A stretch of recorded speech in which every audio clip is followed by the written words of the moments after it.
Chers collègues, il y en a toujours ici qui parlent de victoire totale, mais dans la vraie vie, on s'approche de plus en plus d'un échec total de votre politique. Contre l'avis d'experts militaires, vous avez dit que face à l'agression russe, il suffisait de livrer des armes pour que l'Ukraine reconquiert militairement tout son territoire. Et aujourd'hui, plutôt que de libérer ce territoire, l'Ukraine en perd chaque jour. Kiev se trouverait d'ailleurs aujourd'hui dans une position de négociation moins favorable qu'en 2022, quand la Russie aurait été forcée de se retirer des territoires occupés depuis le début de la guerre. Votre politique a coûté cher à l'Ukraine, mais a aussi coûté cher aux Européens. Hausse des prix de l'énergie, fermeture d'usines un peu partout en Europe, dépenses massives pour acheter des armes. Il y en a qui disent non, il faut aller plus loin, il faut envoyer des soldats européens, français, britanniques. C'est qui que vous allez envoyer à la guerre? Vos enfants, vos fils, vos filles? Mourir? Non, ce seront les enfants de la classe travailleuse que vous allez envoyer à la mort.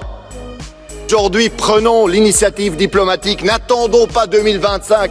Pourquoi laisser mourir encore des gens quand on peut arrêter cette guerre aujourd'hui, maintenant? Allez-y, négociez. Merci.